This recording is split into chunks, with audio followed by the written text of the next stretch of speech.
आपका स्वागत है सामर्थी परमेश्वर के सर्वसमर्थी वचन को सुनने के लिए। सुने, बाइबल कहती है रूत उसका 2 अध्याय 2 और 3 आयत। मोआबिन रूत ने नौमी से कहा, मुझे किसी खेत में जाने दे कि जो मुझ पर अनुग्रह की दृष्टि करे, उसके पीछे पीछे मैं सेला बीनती जाऊं। उसने कहा, चली जा बेटी। तो रूत अपनी सास से अनुमति मांगती है, परमिशन मांगती है कि मुझे किसी खेत में जाने दे कि मैं जाके तेरे और अपने भोजन का इंतजाम करूं। और सुने 3 आयत। इसलिए वे जाकर एक खेत में लवने वालों के पीछे बीनने लगी, और जिस खेत में वे संयोग से गई थी वे एलीमेलेक के कुटुंबी बोआज का था। लिखा हुआ है जिस खेत में वो संयोग से गई थी, या इसको मैं सही तरह से इस शब्द का वर्णन करूं, जिस खेत में वो गई। संयोग, हम जिस परिवेश में रहते हैं, संयोग ऐसा लगता है इत्तेफाक से वो गई थी, लेकिन वास्तविकता ये नहीं है। इत्तेफाक से परमेश्वर के लोगों के जीवन में कुछ नहीं होता है। परमेश्वर के हर एक विश्वासी के जीवन पे, हर एक परमेश्वर के फॉलोवर के जीवन पे संयोगवश कुछ नहीं होता है, या इत्तेफाक से ऐसा हुआ ऐसा नहीं होता है। वो परमेश्वर का प्री प्लान होता है। परमेश्वर ने रूत के लिए प्री प्लान कर रखा था। परमेश्वर ने रूत के लिए एक योजना बना रखी थी कि रूत उस खेत में जाए जो बोआज का है, क्योंकि परमेश्वर ने बोआज को रूत के लिए तैयार कर रखा था। परमेश्वर ने रूत को पर्पसली उस खेत में भेजा, योजना के साथ उस खेत में भेजा जो बोआज का था। मैं आपसे फिर बोलूं, परमेश्वर ने आपके लिए एक योजना बनाई है। परमेश्वर ने रूत के लिए एक योजना बनाई थी। आप समझें, रूत को उस योजना के बारे में नहीं मालूम था। और दिलचस्प बात यह है कि बाइबल में संयोग से लिखा है। चलें उसी शब्द को लें तो रूत ने और नौमी ने कुछ भी प्री प्लान नहीं किया था। जब रूत ने नौमी से परमिशन मांगा, तब नौमी ने उसको ये नहीं सिखाया था कि बोआज के खेत में जाना, लेकिन वो तो परमेश्वर था जो उसको उस तरह से बोआज के खेत में ले गया। तो नौमी ने और रूत ने कुछ भी प्री प्लान नहीं किया था। उन्होंने नहीं प्लान किया था कि हमारा एक कुटुंबी है और वो बड़ा धनी है, तो क्यों ना चलो उसी के खेत में चले और समय आने पे उसके सामने प्रपोजल रखेंगे। नहीं, उन्होंने अपने जीवन के लिए कोई प्लान नहीं किया। वो सिर्फ परमेश्वर की उपस्थिति में आ गए, अर्थात वो सिर्फ परमेश्वर के नगर में आ गए, और फिर सब कुछ परमेश्वर ने उनके लिए किया।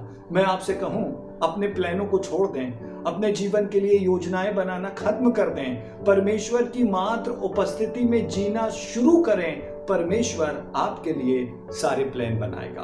परमेश्वर आपके लिए अद्भुत युक्ति करेगा। परमेश्वर आपके लिए, आपके परिवार के लिए अद्भुत योजना बनाएगा। मेरी और आपकी योजना सफल हो सकती है, क्योंकि हमारी लिमिटेशन है, हम सीमित लोग हैं, लेकिन हमारा परमेश्वर असीमित है। लेकिन हमारे परमेश्वर की जो युक्तियां हैं उसको कोई फेल नहीं कर सकता, सफल नहीं कर सकता, क्योंकि हमारा परमेश्वर दायरों में बंधा हुआ नहीं है। रूत दायरे में बंधी हुई है, नौमी दायरे में बंधी हुई है, लेकिन उनका परमेश्वर दायरे में बंधा हुआ नहीं है। समझे, रूत ने और नौमी ने कुछ भी प्री प्लान नहीं किया। कोई भी प्लान ऐसा नहीं बनाया कि चलो हम पर्पसली बोआज के खेत में जाएंगे, लेकिन वो परमेश्वर है जो उनके लिए योजना बना रहा है। उन्होंने सिर्फ एक काम किया कि वो परमेश्वर के नगर में आ गए, वो परमेश्वर की उपस्थिति में लौट कर आ गए, वो परमेश्वर की प्रजा में पुनः शामिल हो गए। मैं आपसे बोलूं, आप भी पुनः वहां आ जाएं, आप भी पुनः वहां आ जाएं जहां परमेश्वर चाहता है। आप भी पुनः उस स्थान को आ जाएं जो परमेश्वर ने आपके लिए तैयार कर रखा। आप भी पुनः परमेश्वर की उपस्थिति में आ जाएं और उपस्थिति में जीना शुरू करें, और बहुत सारी योजनाओं, बहुत सारे प्लानों को मत बनाएं। परमेश्वर है जो आपके लिए योजना बनाता है, और परमेश्वर ने रूत के लिए योजना बनाई, और रूत उस खेत में पहुंची जो बोआज का था। और सुने, आगे बाइबल कहती है, और बोआज बैतलहम से आकर लवने वालों से कहने लगा, यहोवा तुम्हारे संग रहे। और वे उससे बोले, यहोवा तुझे आशीष दे। परमेश्वर ने रूत को उस खेत में भेजा जो बोआज का था। और समझें, न केवल परमेश्वर ने रूत को बोआज के खेत में भेजा, लेकिन उसी समय बोआज को भी वहां पे लेकर आया ताकि वो रूत को देख सके, उसके बारे में सुन सके, उसकी गवाही को सुन सके। रूत के बारे में सुने लोगों ने क्या गवाही दिया। जब बोआज खेत में आया, बोआज के आने से लोगों ने आशीष पाई। बोआज कहता है यहोवा तुम्हें आशीष दे, परमेश्वर तुम्हें आशीष दे। और लोग भी कहते हैं परमेश्वर तुझे भी आशीष दे।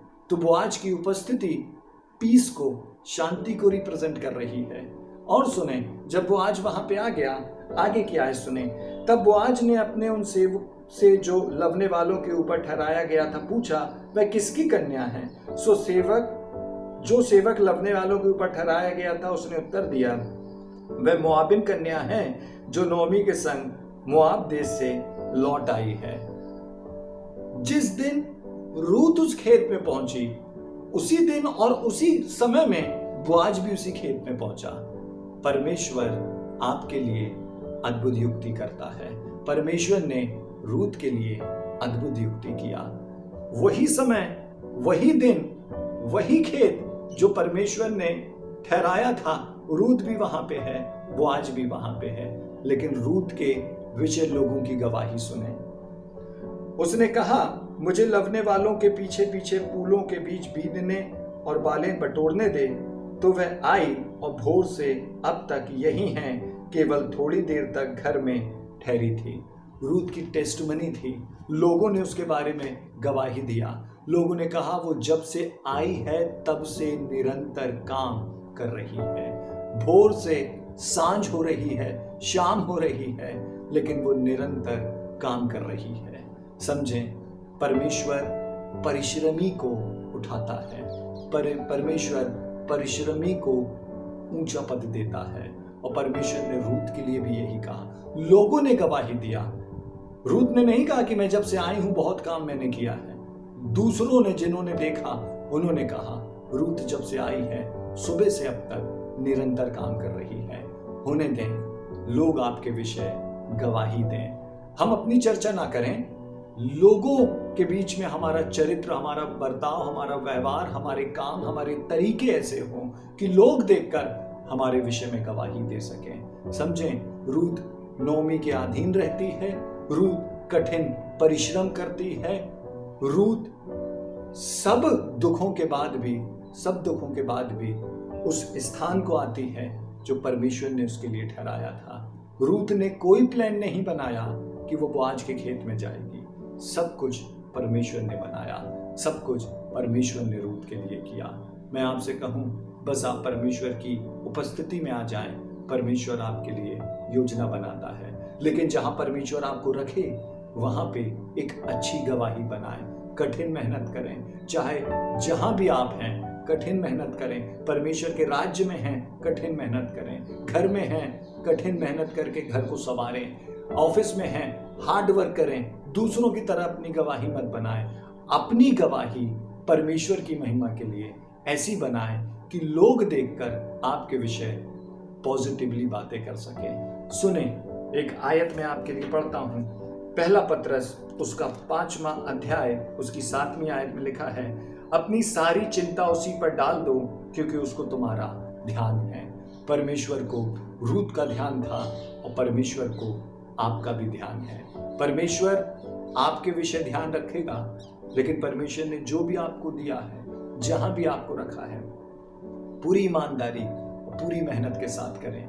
परमेश्वर को आपका ध्यान है। लोग आपकी तरफ ध्यान देना दें, परमेश्वर को आपका ध्यान है। परमेश्वर को रूत का ध्यान था, इसीलिए वो उसको बोआज के खेत में लाया।